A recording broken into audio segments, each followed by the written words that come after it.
सन 1191 में तराइन के पहले युद्ध में मोहम्मद गोरी को पृथ्वीराज चौहान ने एक भयानक हार का स्वाद चखाया। गोरी का गुलाम सिपाही उसे जख्मी हालत में मैदान से बचाकर सतलज नदी के पार निकाल ले जाने में कामयाब रहा। राजपूतों ने भागती तुर्क सेना का कुछ 25 मील पीछा किया, लेकिन बेहतर घोड़ों के कारण बचे हुए सैनिक भी सतलज नदी पार कर गए। लेकिन गोरी ने 2000 सैनिकों को जियाउद्दीन तुलाकी की कमान में ताबर हिंदा यानी भटिंडा के किले में तैनात कर रखा था कि वो राजपूतों का रास्ता रोककर उन्हें भटिंडा में उलझाए रखें और गोरी को फिर से हमला करने की तैयारी का समय मिल सके।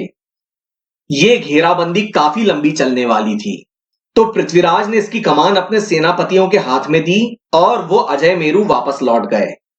ये घेराबंदी 13 महीनों तक चली, जिसके बाद भटिंडा फिर से चौहानों के कब्जे में आ गया। अब जरा घड़ी के कांटों को 13 महीने पीछे करके देखते हैं कि इस बीच मोहम्मद गोरी ने क्या किया। गोरी इस हार की बेइज्जती से अंदर तक बदले की आग में झुलस रहा था। उसने युद्ध में पीठ दिखाकर भागने वाले अपने सेनापतियों और सैनिकों को सार्वजनिक रूप से दंडित किया।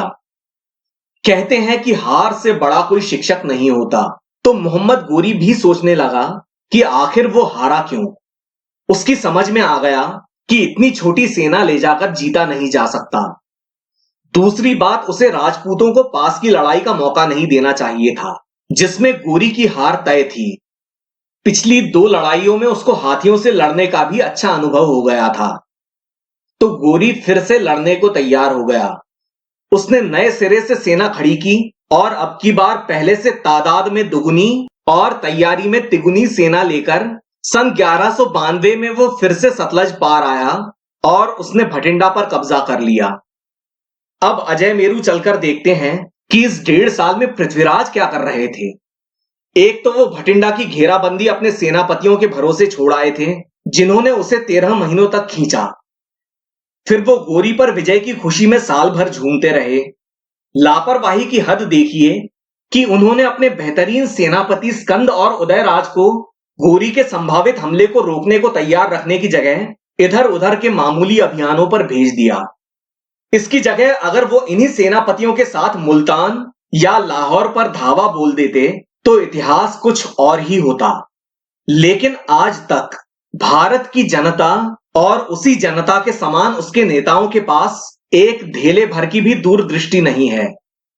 खैर, इस सवाल का जवाब पृथ्वीराज के साथ ही चला गया।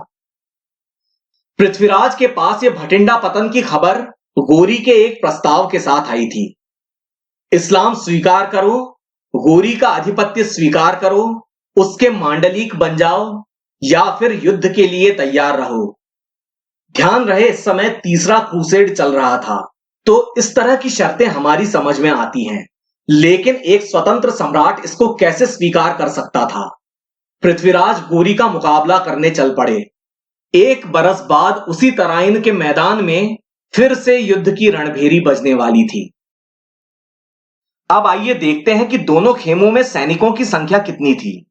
दोनों तरफ के सैनिकों की संख्या को लेकर भारी मतभेद हैं। तब की परिस्थितियों को मद्देनजर रखते हुए हम ये निष्कर्ष निकाल सकते हैं कि गोरी की सेना गिनती में करीब 60,000 होगी। हालांकि मुस्लिम स्रोतों में सेना करीब 1.5 लाख बताई गई है, लेकिन यह असंभव है क्योंकि साम्राज्य की आधी सेना तो गोर में ही होगी, वहां के खतरनाक पड़ोसियों से निपटने के लिए। कुछ सेना पंजाब में होगी और कुछ इधर उधर के किलों पर। मुस्लिम स्रोतों के हिसाब से पृथ्वीराज की सेना लगभग 3 लाख बताई गई है, लेकिन यह अतिशयोक्ति है और 3000 हाथी तो किसी भी हालत में मैदान में नहीं समा सकते थे, तो पृथ्वीराज की सेना 80,000 से लेकर 1 लाख रही होगी।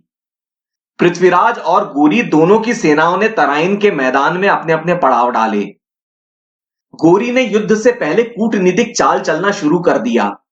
उसने अपने भाई सुल्तान गयासुद्दीन मोहम्मद के प्रतिनिधि के तौर पर पृथ्वीराज चौहान के सामने शांति प्रस्ताव रखा, जिसमें उसने भटिंडा के किले की मांग की। असल में गोरी इन शांति वार्ताओं की आड़ में पृथ्वीराज के खेमे की तरफ अपनी सेना को अपनी रणनीति के हिसाब से जमा रहा था। उसका पृथ्वीराज का ध्यान भटकाने और उन्हें आश्वासन देकर बेफिक्र करने का मकसद सफल रहा। तो अब राजपूतों ने गोरी के झांसे में आकर अपने सुरक्षा चक्रों को ढीला कर दिया। गोरी पृथ्वीराज की सेना के संगठन और अनुशासन को तोड़ना चाहता था, क्योंकि तीरंदाज तब और भी खतरनाक हो जाते हैं जब दुश्मन की सेना तितर बितर हो जाती है। तो मोहम्मद गोरी ने रात के अंतिम पहर में, यानी सूरज उगने से कुछ घंटों पहले, बेखबर राजपूतों पर अचानक से हमला कर दिया। राजपूत इसके लिए बिल्कुल तैयार नहीं थे, और ऊपर से तीरों की बरसात।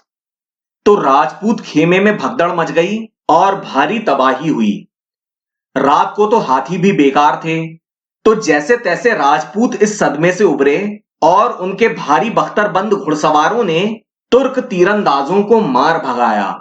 लेकिन राजपूत सेना को भारी नुकसान हो गया। इससे उनके मनोबल पर काफी गहरा असर हुआ और तुर्कों का उत्साह बढ़ गया। बहरहाल इस कांड के बाद सुबह युद्ध आरंभ हो गया। सम्राट पृथ्वीराज ने अपनी सेना को पिछली बार की तरह ही जमाया था, लेकिन गोरी इस बार बेहतर व्यूह रचना के साथ मैदान में उतरा। गोरी ने अपनी घुड़सवार सेना को 4 हिस्सों में बांटा और इन सभी मोर्चों पर 10,000 घुड़सवार तीरंदाज मौजूद थे, और इनके साथ ही खास गुलाम घुड़सवारों की 4 टुकड़ियां, हर टुकड़ी में 2-2 हजार गुलाम घुड़सवार, और इन सब के पीछे 12,000 बख्तरबंद घुड़सवारों का एक और दस्ता। ये थी अतिरिक्त सेना, जिसे हम रिजर्व फोर्स कहते हैं। इसका इस्तेमाल तब होता है जब सुबह से दोपहर तक लड़ते लड़ते दोनों तरफ के सिपाही थक जाते हैं। तब ये तरोताजा सिपाही कयामत बनकर दुश्मन की थकी हारी सेना पर टूट पड़ते हैं।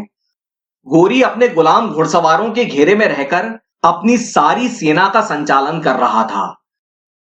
इस बार भी युद्ध की शुरुआत गोरी ने ही की। उसने अपने तीरंदाजों को पृथ्वीराज के एक बाजू पर हमला करने भेजा। इस पार्थियन शॉट तरकीब से घुड़सवार तीरंदाज दुश्मन पर बिजली की तेजी से तीरों की बौछार करके तुरंत पीछे मुड़ जाते थे, और भागते हुए ये तीरंदाज घुड़सवार 180 डिग्री के कोण में पीछे मुड़कर तीर चलाते थे, जिससे उनका हमला दुगना प्रभावी हो जाता था। गोरी के घुड़सवार इस पार्थियन शॉट तकनीक को कैराकोल पद्धति, कैराकोल फॉर्मेशन में इस्तेमाल कर रहे थे। इसमें घुड़सवार सेना दुश्मन से 10-20 फीट दूरी से घेरों में हमला किया करती थी। इन दोनों ही तरकीबों का राजपूतों के पास कोई जवाब नहीं था, और इस बार पार्थियन शॉट तकनीक से तुर्कों ने हाथियों पर भी काबू पा लिया, और पृथ्वीराज की सेना को बहुत ज्यादा नुकसान उठाना पड़ा। पहले रात के हमले में नुकसान, और अब तीरंदाजों के हमलों में उससे भी बड़ा नुकसान। इससे पृथ्वीराज की सेना में हताशा छा गई। कई सामंत हताश होकर मोर्चा छोड़कर जाने लगे। तभी गोरी ने अपनी घुड़सवार सेना को जोरदार हमले के लिए भेज दिया। राजपूत सैनिक नजदीकी लड़ाई का मौका देखकर वापस मैदान में आ डटे, और घमासान की जंग शुरू हो गई। इसके बाद ऐसा ही पृथ्वीराज की दूसरी बाजू के साथ भी किया गया। दोनों बाजुओं पर यही क्रम चलता रहा। युद्ध के इस मोड़ पर भले ही गोरी की स्थिति काफी मजबूत थी, फिर भी अभी यह कहना मुश्किल था कि गेंद किस पाले में जाएगी। युद्ध बहुत लंबा चला। दोपहर में गोरी ने अपना तुरुप का इक्का फेंका। ये थी 12,000 भारी बख्तरबंद घुड़सवारों की टुकड़ी, रिजर्व फोर्स, अतिरिक्त सेना, जो कि एकदम तरोताजा थी। और दूसरी ओर राजपूत सेना सुबह से लड़ते लड़ते काफी थक चुकी थी। तो इस तरोताजा अतिरिक्त सेना ने वो हमला किया जिसे राजपूत झेल नहीं पाए। सेना का मनोबल पूरी तरह से टूट गया। इस घमासान में पृथ्वीराज का सबसे कुशल सेनापति, उनका दायां हाथ गोविंदराज तोमर भी धराशायी हो गया। गोविंदराज के गिरते ही राजपूतों की बची खुची उम्मीदें भी खत्म हो गईं, और युद्ध का पासा पूरी तरह से पलट गया। अब पृथ्वीराज दुश्मनों से घिर गए थे, लेकिन फिर भी वो बहादुरी से लड़ते रहे। मगर अब युद्ध का परिणाम साफ दिखाई देने लगा था, और तराइन का मैदान वीर राजपूतों के शवों से पट गया था।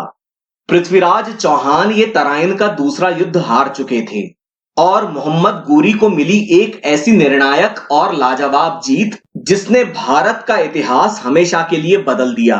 पृथ्वीराज चौहान का क्या हुआ, ये तो और भी बड़ी पहेली है।